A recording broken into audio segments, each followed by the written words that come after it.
Hallelujah. Tuyan ang ating Panginoon.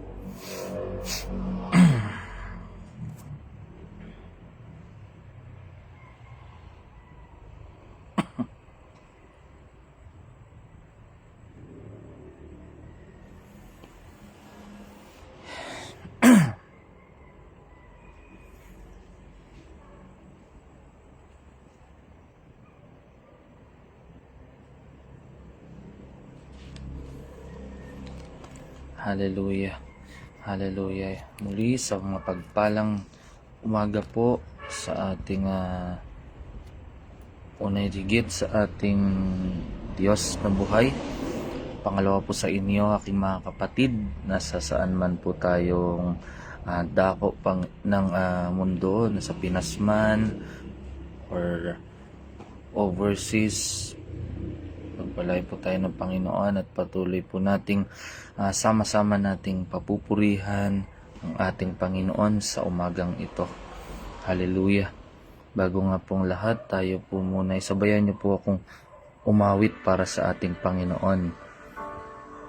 Tunay yung kabutihan ng ating Panginoon sa araw-araw, sa bawat pagising natin. Kaya sa lakas na patuloy na at sa hininga na patuloy na binibigay pinagkakaloob ng ating Panginoon. Kaya sabay-sabay nating awitan ng ating Panginoon ng kay buti-buti mo, Panginoon. Hallelujah. Hallelujah. Purihin kayo, Panginoon, dakilain ang inyong pangalan.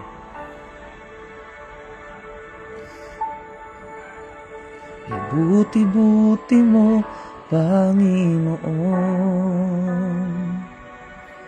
sa lahat ng oras, sa bawat araw, ika'y laging tapat kung magmahal. Hallelujah.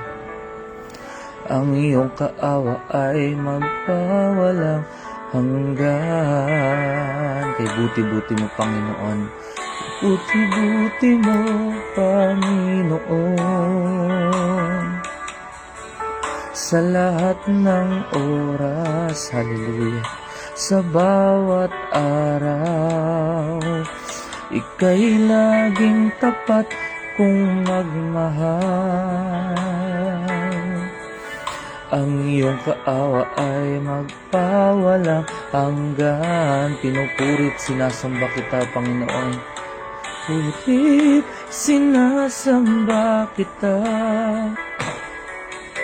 dakilang Diyos at Panginoon.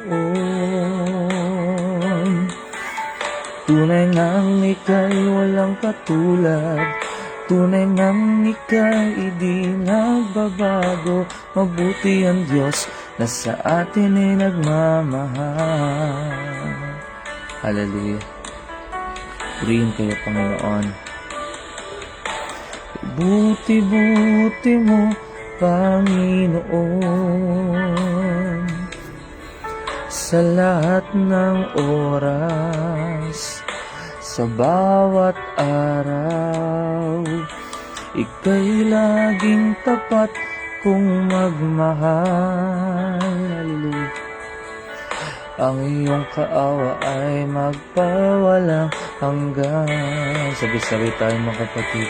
Pinupuri, sinasamba kita,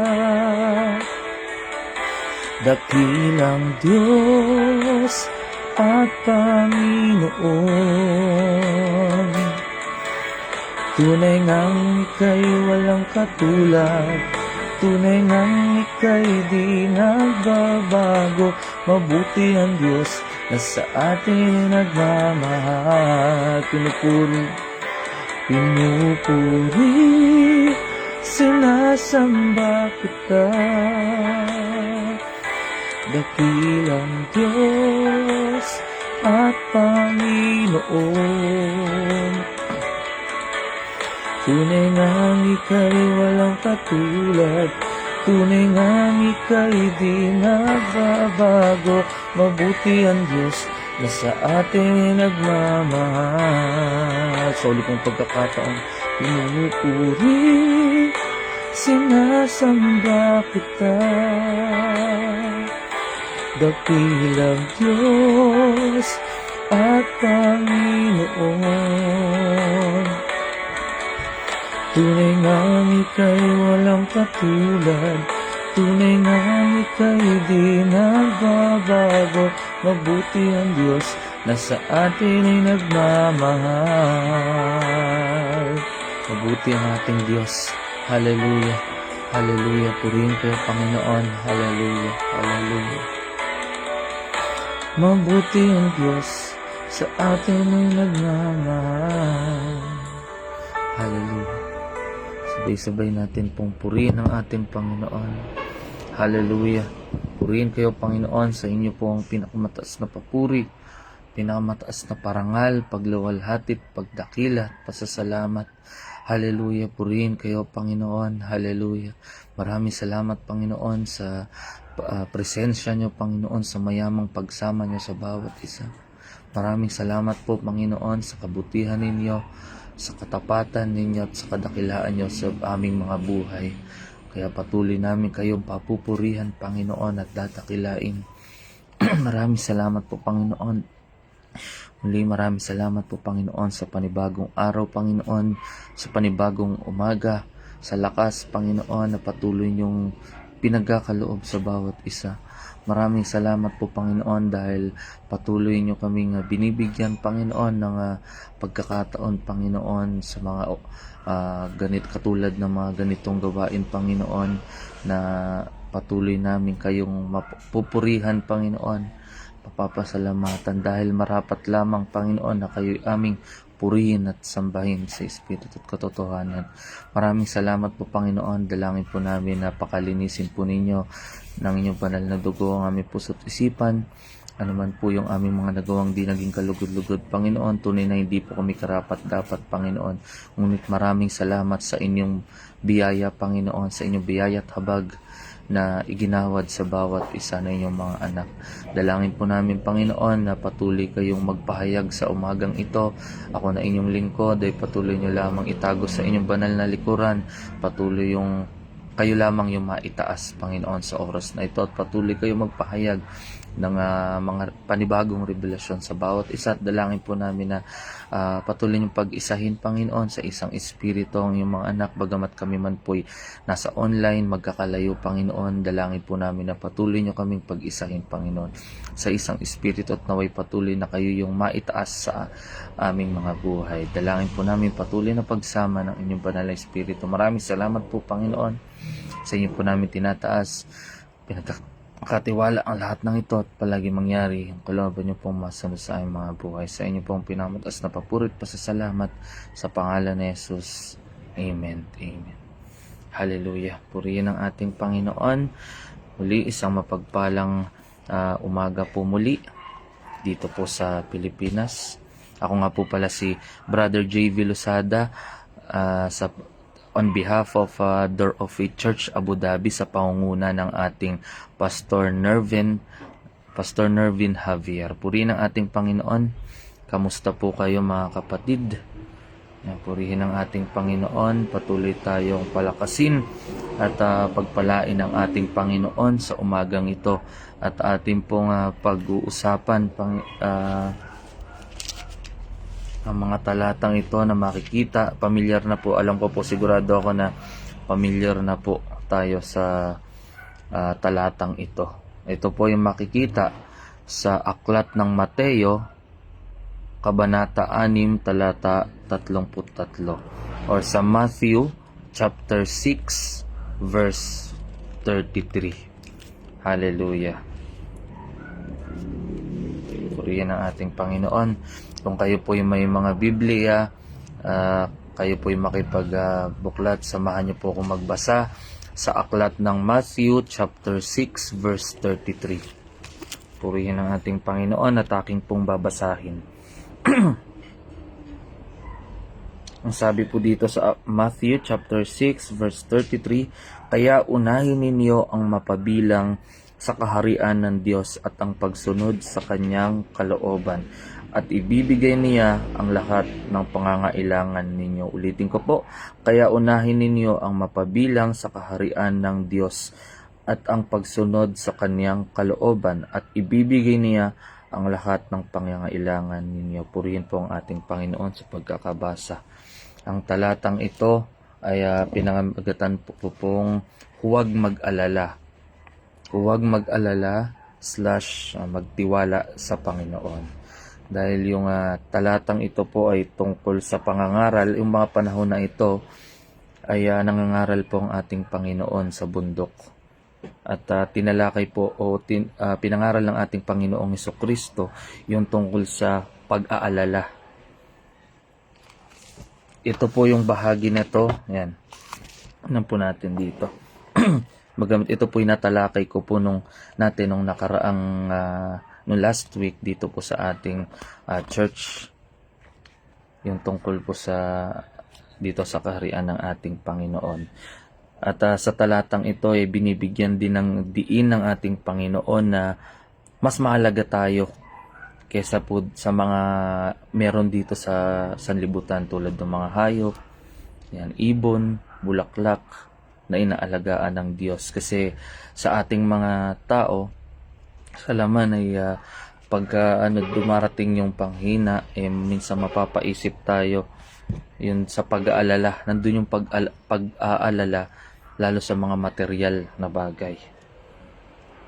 Sabi po nung iba sa sanlibutan ay masasabing meron lamang po tayong pinagpalang buhay o yung blessed life pagka nakakamit natin yung meron sa sanlibutang ito, katulad ng magarang sasakyan, magarang pananamit, yung may pera ka.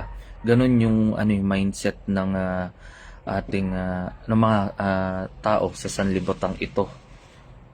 Ngunit po rin ang ating Panginoon, dahil sa ating mga nakakilala sa ating Panginoon, meron tayong pinagpalang buhay kay Kristo. Higit tayong pinagpala dahil may Kristo tayo, mga kapatid, sa ating buhay. At ito'y higit pa po doon sa kung anong meron tayo na material. Purihin ang ating Panginoon. At meron po tayong, sabi po sa Efeso chapter 1 verse 3, na purihin ng Diyos at Ama ng ating Panginoong Hesukristo, at pinagkalooban niya tayo ng lahat ng pagpapalang espiritual na nagmumula sa langit dahil sa ating pakikipag-isa kay Kristo. Simula po nung nakipag-isa tayo, tinanggap natin, kinalala natin ang ating Panginoon bilang Panginoon, sariling tagapagligtas ng ating buhay. Simula nun, nandun na kumilos yung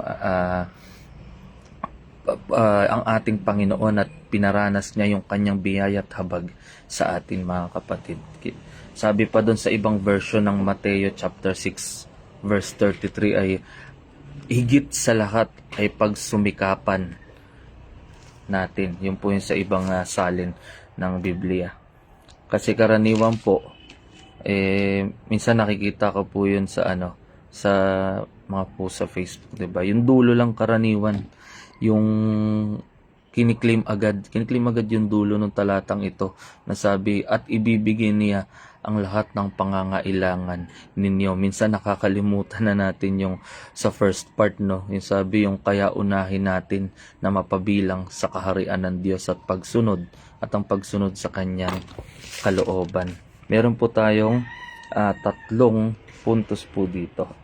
Mabilis lang po ito, mga kapatid. Una po, ang dahilan kung bakit hindi dapat tayo mag-alala. Ulitin ko po, dahilan kung bakit hindi tayo dapat mag-alala. Sabi po sa verse 25 to verse 30 ng Mateo chapter 6, basahin po natin sandali. Kaya sinasabi ko sa inyo, huwag kayong mag-alala tungkol sa inyong buhay, kung ano ang inyong kakainin, iinumin o susuotin. Dahil kung binigyan kayo ng Diyos ng buhay, siguradong bibigyan din niya kayo ng pagkain at isusuot. Tingnan ninyo ang mga ibon sa himpapawid. Hindi sila nagtatanim o nag-aani o nag-iipon ng pagkain sa bodega, ngunit pinapakain sila ng inyong Ama na nasa langit. Hindi ba't mas mahalaga kayo kaysa sa mga ibon? Sino sa inyo ang makakapagpapahaba ng kanyang buhay ng kahit isang saglit sa pamamagitan ng pag-aalala? At bakit kayo nag-aalala tungkol sa pananamit? Tingnan ninyo ang mga bulaklak na tumutubo sa parang. Hindi sila nagtatrabaho o naghahabi. Ngunit sasabihin ko sa inyo, kahit si Solomon ay hindi nakapagsuot ng damit na kasing ganda ng mga bulaklak na ito sa kabila ng kanyang karangyaan. Kung dinadamitan ng Diyos ng ganito ang mga damo sa parang nabuhay ngayon, pero kinabukasan ay malalanta at susunugin, kayo pa kaya kay liliit ng inyong pananampalataya. Purihin ang ating Panginoon. Ang sabi po ay ang pag-aalala daw ay nagpapakita ng kakulangan sa tiwala sa pag-ibig at probisyon ng ating Diyos. Sabi po dito sa nabasa natin, ang buhay ay higit na mahalaga kaysa sa pagkain at damit. At tayo ay mas higit pa sa mga nilikha ng ating Panginoon. Kasi lahat po ay palagi po nating naririnig, no? Yung sa sanlibutan ito, lahat po ay temporary lang po. Lahat po masisira. Yan, yung mga pananamit, yung malaking bahay, mga malamansyon, di po natin madadala yun sa langit. Kaya sinasabi po sa nabasa natin, uusapan po natin ay mas higit na unahin natin ang ating Panginoon at ang Panginoon natin ang magdaragdag ng lahat ng yon. Bagamat hindi naman po masama syempre na maghanap buhay at pinagpapala rin naman po tayo ng Panginoon na para yung gusto, yung tawag nito, yung mga kailangan natin.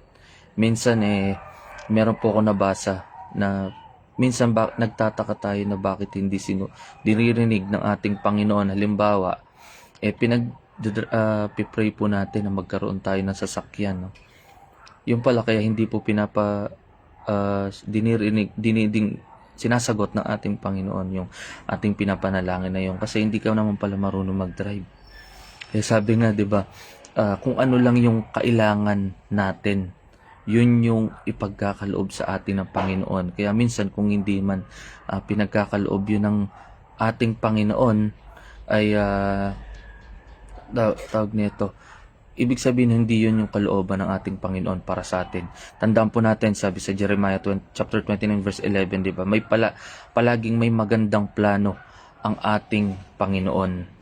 Kaya purihin ang ating Panginoon. Pangalawa po, ang pagkakaiba ng pag-aalala at pagtitiwala. Yun po yung makikita natin. Ulitin ko po, pagkakaiba ng pag-aalala at pagtitiwala. Basahin po natin sa verse 31 to verse 32. Kaya huwag kayong mag-alala kung ano ang inyong kakainin, inumin o susuotin. Ang mga bagay na ito ang pinapahalagahan ng mga taong hindi kumikilala sa Diyos. Ngunit alam ng inyong amang nasa langit na kailangan ninyo ang mga bagay na ito. Alam ng ating Panginoon kung ano yung kailangan natin. Kaya kung alam mo yung iba kasi yung kailangan dun sa sa luho.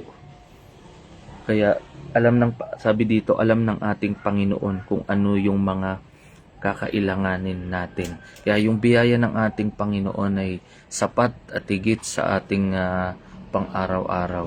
Di ba? Purihin ang ating Panginoon. Amin po ba? Kaya andun yung kaya lang naman tayo nagagawa natin ng lahat ng ito, kaya tayo nakakapagpatuloy. Kasi kung sa tao lang, mahirap talaga, 'di ba? Nandiyan yung mga pagsubok, yung mga isipin, yung mga alalahanin, pero kaya tayo nakakapagpatuloy dahil sa biyaya ng ating Panginoon. Dahil sa biyaya, hindi sa ating lakas, hindi sa nating lakas kung ano yung meron tayo ngayon, kung ano yung meron tayo. Palagi ko po sinasabi, yung kung ano man yung meron tayong katatayuan sa buhay, lahat nan yun po ay galing sa ating o nagmula sa ating Panginoon. Kaya wala tayong dapat ipagmalaki sa ating kundi yung Panginoon lamang, yung kabutihan po ng ating Panginoon na ginawa niya sa ating buhay. Yun po yung dapat nating, yung palagi nating ipagmalaki. At dito po sa panghuli ay sabi ng ating kapatid, ang Panginoon, ang Diyos ang tanging yaman ko. Amen. Purihin nating Panginoon. Actually, yan po talaga yung related po yan. Nung ginagawa ko po yung mensaheng ito nung karaang buwan po ay una ko pong naisip yung awitin na yan, yung tanging yaman ko. Panghuli po, andito po tayo sa solusyon. Doon po tayo sa last part, yung sa verse 33. Sa Matthew chapter 6 verse 33. Kaya unahin ninyo ang mapabilang sa kaharian ng Diyos at ang pagsunod sa kanyang kalooban at ibibigay niya ang lahat ng pangailangan ninyo. Diretso po tayo sa verse 34. Kaya huwag na kayong mag-alala tungkol sa kinabukasan dahil ang bukas ay may sarili ng alalahanin. Sapat na ang mga alalahaning dumarating sa bawat araw. Kaya patuloy nating pagkatiwala po sa ating sa ating Panginoon lahat ng ating alalahanin. Kasi wala naman po tayong magagawa. Minsan kung aasalan tayo sa sarili natin, wala rin naman po tayong magagawa. Ang Panginoon lang yung palaging solusyon. Sabi po doon, unahin ang Diyos. Unahin yung kaharian ng Diyos. Satanapin muna ang kanyang katwiran at kalooban. At may pangako po yung ating Panginoon. Ang pangako po ng Diyos, ang lahat ng kailangan natin ay pagkakalob o ibibigay niya. At mamuhay sa kasulukuyan at huwag ipag-alala. Dahil sapat na ang problema na ngayon at bahala ang Panginoon sa lahat ng iyon. Sabi po dun sa ating SWAT po, dun sa ating SWAT nung last Saturday nung month ng January, ay napag-usapan po natin dun yung maging warrior, hindi po maging warrior. Maging warrior o mandirigma sa pananalangin at hindi warrior o yung nag-aalala at magtiwala na ang Diyos ay hindi limot sa kanyang mga anak. Pagka palagi ko pong binubulay-bulay yung awitin na yun, ang tanging yaman ko ni, sino po yung kumanta na, si Pastor Joey Crisostomo, kung di po ako nagkakamali, no? Yung sabi po doon sa verse 1 po nun, yung makamit ko man lahat ng yaman sa mundo. Kinuwento po niya doon kasi kung paano niya naisulat yung awitin na yun, na may mga kapatiran sila na nung naging busy na, nakapagtrabaho na, nakalimot na sa Panginoon. Kaya nasulat niya yung awitin na yun, yung ang tanging yaman ko. Napakagandang awitin na may isip natin yung totoong mensahe na gustong ipabatid ng Panginoon, ng ating Panginoon sa awiting iyon. May intindihan o mauunawaan talaga natin. At amin din pong natatalakay ngayon dito sa ating church dito sa may andito po pala tayo ngayon sa may Bulacan, no? Sa San Jose del Monte, Bulacan. Natatalakay natin yung tungkol sa ligasiya o pamana. Kasi 'di ba, karamihan po sa mga malalaking pamilya, mayayamang pamilya, napag-uusapan yung tungkol sa mana. Minsan yan pa po yung nagiging dahilan kung bakit nagkakawatak-watak, nagkakaaway, o yung pamilya, yung mga magkakapatid dahil sa mana, dahil hindi nagiging pantay minsan yung naibibigay, no? Ito po yung napagbubulay-bulayan ko po tong parting ito. Minsan naalala ko kasi dumating yung time dati, bagamat kami lumaki sa Kristiyanong pamilya, dumating yung panahon na yung pamilya namin ay napalayo sa gawain. At yung aking lola, nung siya'y nabubuhay pa, hindi po siya huminto sa paglilingkod sa ating Panginoon. At alam ko po, nasa piling na siya. Ngayon po, nasa piling na siya ng ating Panginoon. Alam po na patuloy niya kaming ipinapanalangin. Bagamat hindi niya direct na nasasabi sa amin, ngunit hindi siya tumigil at tuminto sa pananalangin. At bago siya kunin ng ating Panginoon ay ayun po, hindi po hinayaan ng ating Panginoon na kami hindi makabalik sa ating Panginoon. Kaya nandun po yung pamana, bagamat hindi man po kami napamanahan ng malawak, ikta-iktaryan lupa, marangyang bahay, sasakyan kung meron pa. Pero masigit pa po dun yung napamana, yung iniwang legasiya o alaala o pamana ng aking lola. Yun po yung pananampalataya sa ating Panginoon.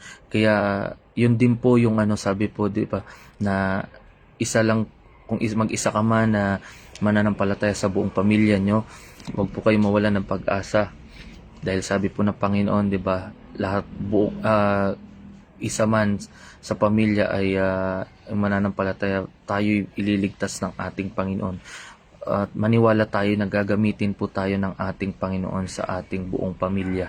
Hindi lang sa pamilya, yung sa lahat ng malapit sa buhay natin, mga kaibigan, kung sino pa man, gagamitin tayo ng ating Panginoon. At hayaan natin na, kasi after ilang generation, di tayo sigurado makakalimutan na tayo ng mga tao sa sanlibutan ito. Ngunit wag nating hayaan na gamitin natin yung yung generation natin na nakakilala tayo sa ating Panginoon. At habang kung meron pa man tayong mga anak, apo, hayaan natin silang lumaki sa kalooban ng ating Panginoon. At darating yung panahon na pag sila naman yung maging tumayo sa edad natin, kung ano man po tayo, kung senior na po kayo or nasa anumang stage o level ng natin ng buhay, ay hindi nila tayo makakalimutan. Kasi higit pa sa yaman, 'di ba? Sabi dun sa awitin, ikaw ang tanging hinahangad. Iba talaga yung biyaya ng ating Panginoon. Walang papantay sa biyaya ng ating Panginoon. Kaya magpatuloy po tayo sa ating Panginoon, dahil nandito na po tayo sa last days na marami na po tayong nakikitang mga tanda o na nandito na tayo sa mga huling panahon at malapit na pong dumating. Malapit na yung pagbabalik ng ating Panginoon at sama-sama po nating papupurihan ng ating Panginoon. Sabi po dun sa ating natalakay, pag-usapan ay higit sa lahat ay unahin natin ang mapabilang sa kaharian ng ating Panginoon. Patuloy tayong humingi ng lakas sa ating Panginoon at na makapagpatuloy, dahil wala tayong ibang dapat na gagawa kundi magpatuloy maglingkod sa ating Panginoon, dahil wala pong kalugihan ang maglingkod sa ating Panginoon. Kaya purihin ang ating Panginoon. Tayo po ay sandaling manalangin, sama-sama tayong manalangin mga kapatid sa ating Panginoon. Hallelujah, hallelujah. Purihin kayo, Panginoon. Dakilain ang iyong pangalan, sa inyo pong pinakamataas na papurit, pasasalamat. Maraming salamat po, Panginoon, sa kabutihan niyo sa bawat isa. Maraming salamat po, Panginoon, sa mensahe na aming natalakay o na pagbulay-bulay at narinig sa umagang ito. Dalangin po namin, Panginoon, na patuloy niyo kami bigyan ng pagnanasa na makasunod sa inyo, Panginoon. Bigyan niyo kami, Panginoon, ng puso na handang unahin kayo, Panginoon. Unahin na makapaglingkod sa inyo, Panginoon. Patuloy na kayo yung maparangalan sa aming mga buhay. Tunay na kung sa amin lamang, hindi po namin ito lahat makaya, Panginoon. Ngunit patuloy kaming umaasa at nagtitiwala sa inyo dahil sa biyaya niyo, Panginoon. Kaya kami nakapagpapatuloy, Panginoon. Maraming salamat po. Dalangin po namin na lahat ng aming yung narinig namin na mensahe sa umagang ito ay amin pong hindi lamang narinig, tumagos sa kabilang tenga, Panginoon, ay bagkus amin pong itong may apply o aming maipasamuhay at panghawakan habang kami lumalakad at namumuhay sa sanlibutan ito. Maraming salamat. Amin pong dalangin pong Panginoon, na akin pong dinadalangin, Panginoon, yung aking mga kapatid na amin nakasama sa umagang ito. Dalangin po namin patuloy niyo pong ibuhos ang inyong masaganang pagpapala sa bawat isa. Ano man po yung aming tinatangkilik, pinagkakabalahan, trabaho man po, hanap buhay, Panginoon, negosyo, patuloy niyo po itong pagpalain, Panginoon, at magamit, Panginoon. Hindi naman po yung magamit, Panginoon, upang maging pagpapala, Panginoon, sa bawat isa. Maraming salamat po, Panginoon. Patuloy niyo kami pag-isahin sa isang espiritu. Kailangan niyo maitaas sa aming mga buhay at patuloy na pakabalutin ninyo ng inyong kabanal-banalan dugo ang aming puso't isipan. At habang kami lumalakad, Panginoon, sa sanlibutan ito, patuloy kayong maging sentro ng aming mga buhay. Maraming salamat po, Panginoon. Dalangin po namin patuloy na pagsama ng inyong banal na espiritu. Purihin kayo, Panginoon. Sa inyo po namin patuloy na itinataas at ipinagkakatiwala ang lahat ng ito at palagi mangyari yung kalooban nyo lamang po umasunod sa aming mga buhay. Sa inyo po ang pinakamataas na papuri, parangal, pagsamba, pagluwalhati, pagdakil at pasasalamat. Ito po ang aming samot dalangin sa pangalan ni Jesus. Amen. Amen. Hallelujah. Purihin ang ating Panginoon. God bless po sa inyo lahat. Patuloy po tayong pagpalain mga kapatid ng ating Panginoon. Hallelujah. Patuloy lamang po tayo sa ating paglilingkod sa ating Panginoon. Purihin ang ating Panginoon. God bless po.